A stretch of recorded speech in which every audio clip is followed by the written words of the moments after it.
Hey everybody, this is Brian and Amber with Reservations and Road Trips. We were kind of on a road trip today, so we thought what a better time to come to you to kind of fill you in on our most recent experience at Universal Orlando. And the reason we just went down is we are now pass holders at Universal Orlando. And it was quite the adventure, yes. In a good way. We've been down there a bunch over the last, 4 or 5 years, I guess, is when we really started going to Universal.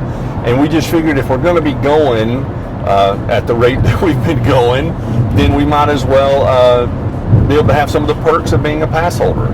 So it was really cool because they were running a special. We were able actually to get 15 months for the price of 12. Yes. Because if you signed up by a certain time during this... we literally got it the last hour of the last day that it was available because we kept going back and forth on whether to do it. That's true. So the cool thing was we bought it a couple of months ago because that's when that period of time was.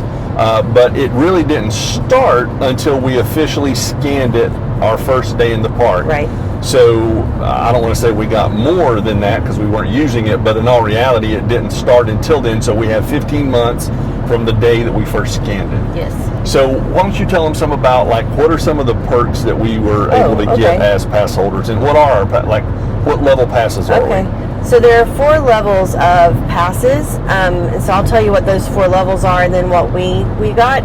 There is a seasonal pass, which is the lowest price point, and we're not going to share prices because they kind of fluctuate throughout the year. So I'm just check their website. Yeah, you can always check their website, check their app, and you can get all the information. But there's a seasonal pass, which is like the bottom tier, and that does have blockout dates where you can't use your passes, and your parking's not covered with that one. There's the Power Pass, and that will give you a 50% discount on parking.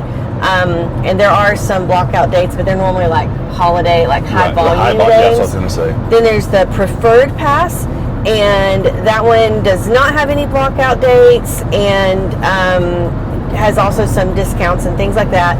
But we went ahead and got the Premier Pass because we figured if we're going to do it, we're going to go all in so we can see if it's worth it, because we know you can always scale back. Right, and one of the coolest things that I thought about our Premier Pass was so every day that you're at the park after 4 p.m.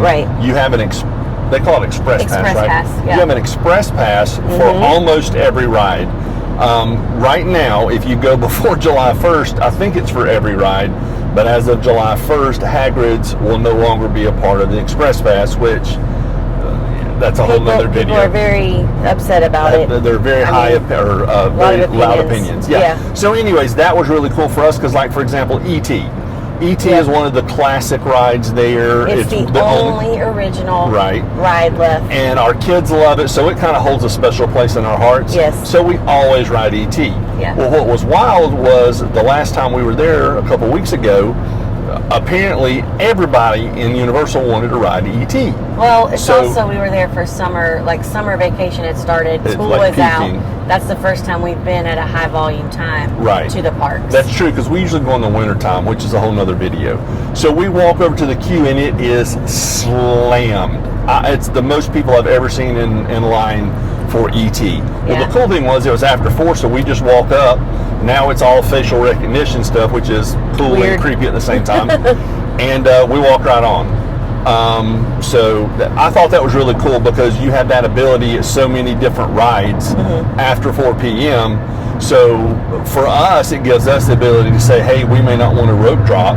We may want to go in the afternoon because we're not going to have to wait in the lines anyways. Right. So, well, I mean, this last trip that we took, I had kidney stones, and so I did not feel great, but we had already paid for our hotel. We already had done the things. We couldn't get our money back. Schedule kidney stones. No, so it's like we're just going to go ahead and go. So the nice thing of that was having those express passes. It did make it feel like I didn't feel obligated or like I'm wasting our money because we're not getting 8 hours a day in the park. Yeah. Because when we went in at 4, we literally did everything we wanted to do. We walked right into the Jason Bourne Stunt Spectacular. It has its own line.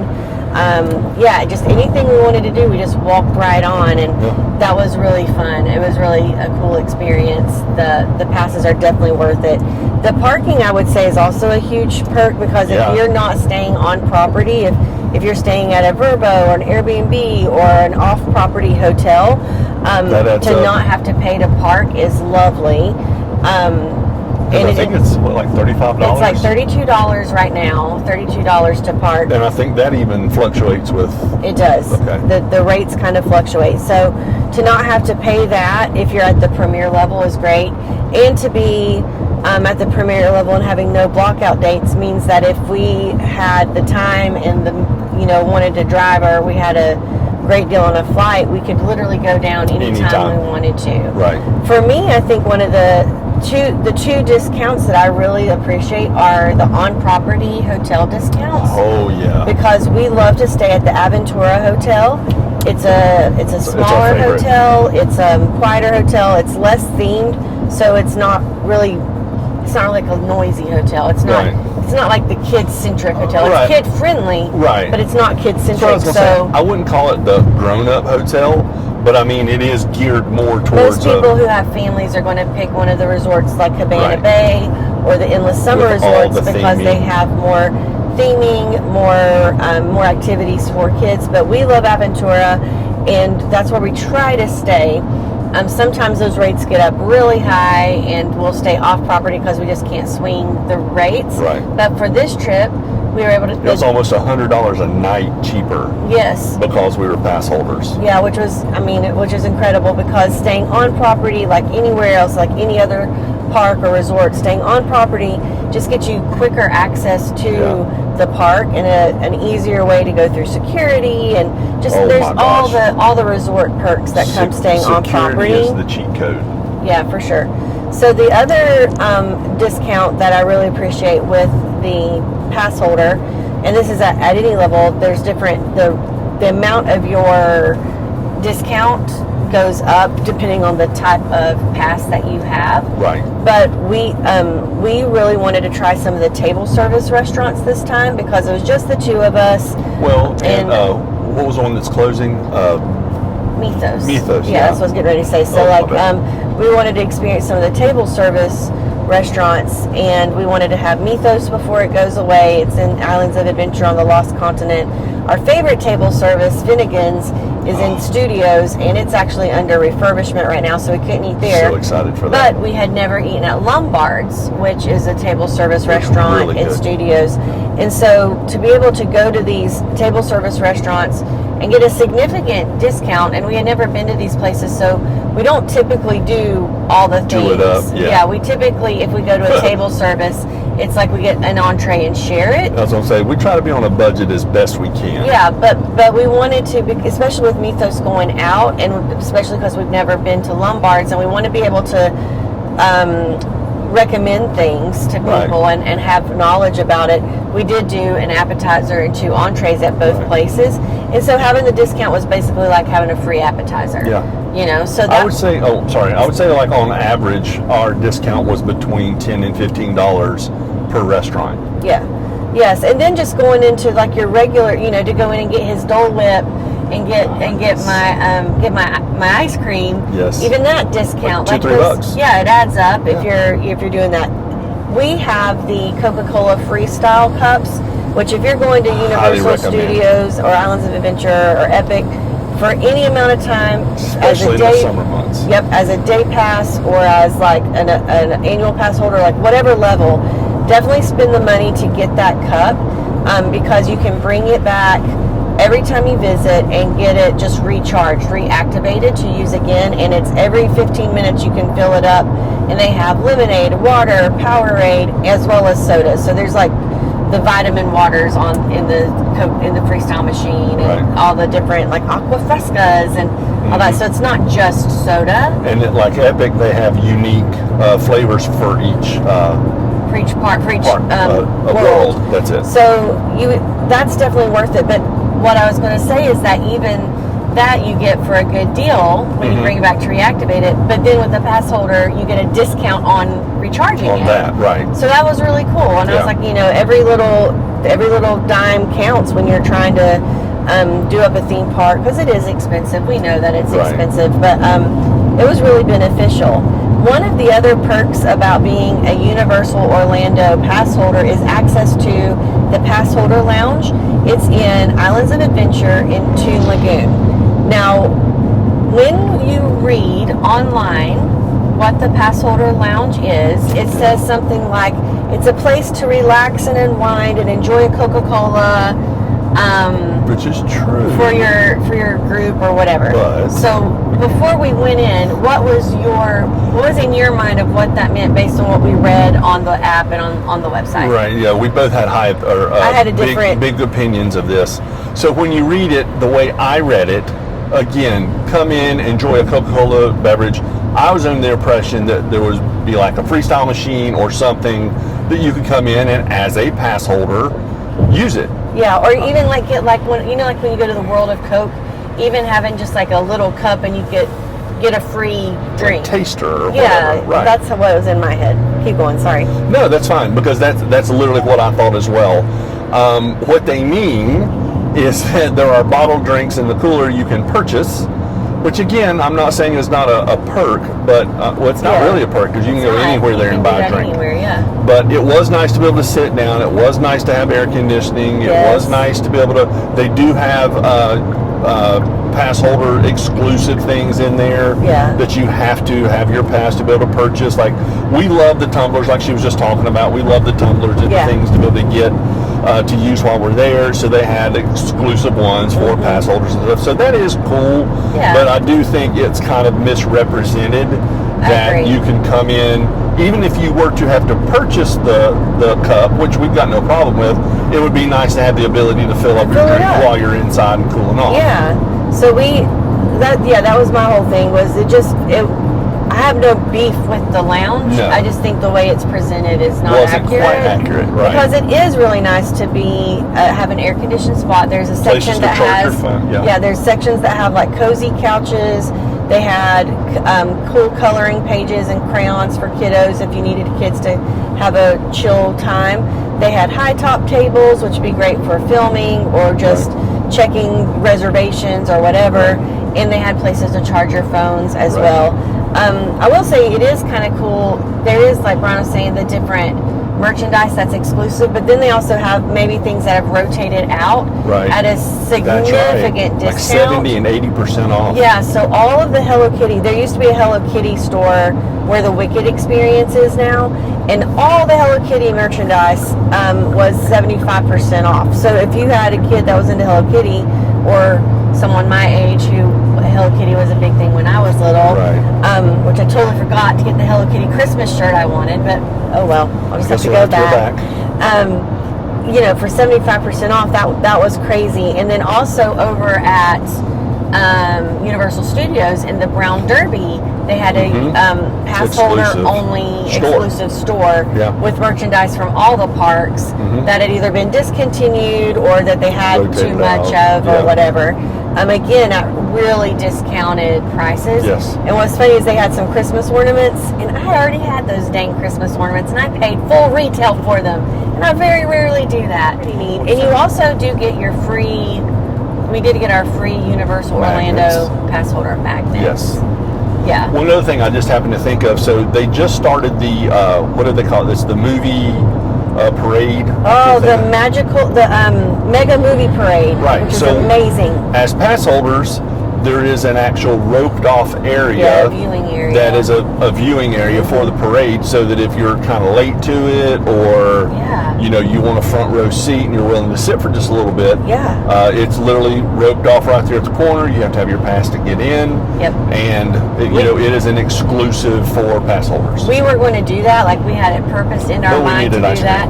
But as soon as we came out of Schwab's Pharmacy, where the Dole Whip and the ice cream was, the clouds parted. I know, there was a table just sitting there waiting for us. So we got to watch the parade from the convenience of the sidewalk eating with the Dole Whip. Yeah, how cool is that? That was great. So, in your opinion, do you think do you think that the pass is worth it? And we've only done one visit. Right. What do you think? As a person, we've gone down there a bunch. As a person who does not live in Florida, we are not Florida residents. No, we're not. it is a chore and it is a plan to get down there from Right. North Carolina. I think it is definitely worth it if you plan on going at least 2 to 3 times. Yeah. For the value of the money. Yes. If you're only going to go once, maybe twice, then no, it's not worth it. For us, I do think it is very much worth it. Right. If nothing else, the food discounts, the hotel discounts, because again, sure, you can stay off property, and I'm not going to act like it's not something that can't be, you'd still have fun. Yeah, But it is absolutely. really nice to be so close. That way, if you do want to sleep in, or if you want to go to the pool first thing, wherever you're staying is right there. So I think the discounts for the hotels, the food, et cetera, et cetera. And I'm going to tell you that 4 o'clock express That pass. express pass is a game changer. That really was wild, because I had never thought about how much you would use that until we were there, and we're like, oh, we can literally walk on this. Well, I was even thinking, so like people are really divided over Hagrid's magical motorbike not being on there anymore. Yeah. Here's the thing though, if you have access to everything you want to ride after 4, you have the time during the day to stand in line if That's you true. want to. And the queue for Hagrid's is a really cool queue. It is cool. I You're out agree. in the sun. It is physically cool and it's really engaging. It's very immersive in the Wizarding World. I get that. It's I annoying agree. to stand in line. I'm not knocking that. But if you're going to stand in line, at least you're getting to stand in a covered, air-conditioned space. Very true. And not all the rides and attractions give you that. Give you that. So if you budget your time and stuff appropriately, Yeah. I see what you're saying. You could budget it for the hottest part of the day, stand in line inside, and then do the other And stuff, then fly at through it. 4, you can just in and out Go everything crazy. that you want. Yeah, that's so true. I think for us, like my personal takeaway was, absolutely the food discount, because we are food people. We're not the people that even when we had all of our kids, we were not the people that went in with our book bag with granola bars and all that kind of stuff. Because we wanted them to it was a treat. Right. Right? And it's okay if you're the person that packs the book bag. We just don't We've do done that too. I also prefer to, like, the less I can take into a park, the better. The less I have to put things in a locker and I can just put it in my pocket. Then that's what I'm going to be doing as a person who doesn't have to take care of little kids anymore. It's Correct. a different ballgame when you've got littles, Whole and I different totally season of life. understand that. But I think it's been totally worth it. The food discount was incredible. The lodging discount was incredible. We're looking for, I keep checking the rates because we want to stay at Helios. Because they have some really good rates certain times of the year. That's what I was going to say. We were checking once, and it was like $150 a night, $200. It was going to be $200 a night to stay there. It was affordable to be able to stay at something like that. I do wish that Epic was included, but I understand why it's not, because Epic's really, in my humble opinion, is not ready to roll with that many people. That's true. Because they only have 11 attractions. Whole nother video. But I'm just saying, like, how frustrating would it be to have a pass to go in there and it's still like it'd probably be like the Hagrid's experience everywhere. You're right. Because your pass holder line is going to be the same as your standby line. Right. Just because it's not big enough yet. There's not enough there to do to give you a full All the day. people. Right. Especially if you were trying to do it at a pass holder rate. Yeah, agreed. But I agree. I just don't like it. It'll be it'll be a good, I know it's going to be a good investment for us for this year, because we already have another trip planned in August. We have a trip planned in November.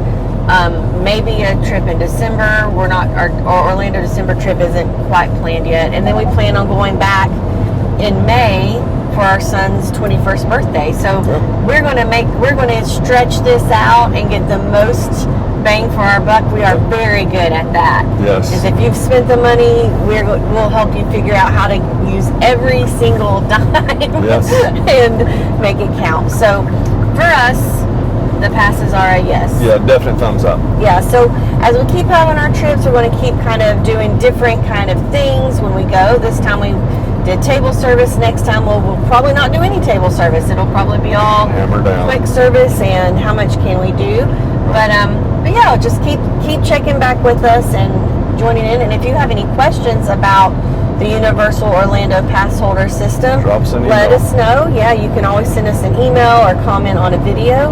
And if we don't have the answer, you can always look at the Universal website.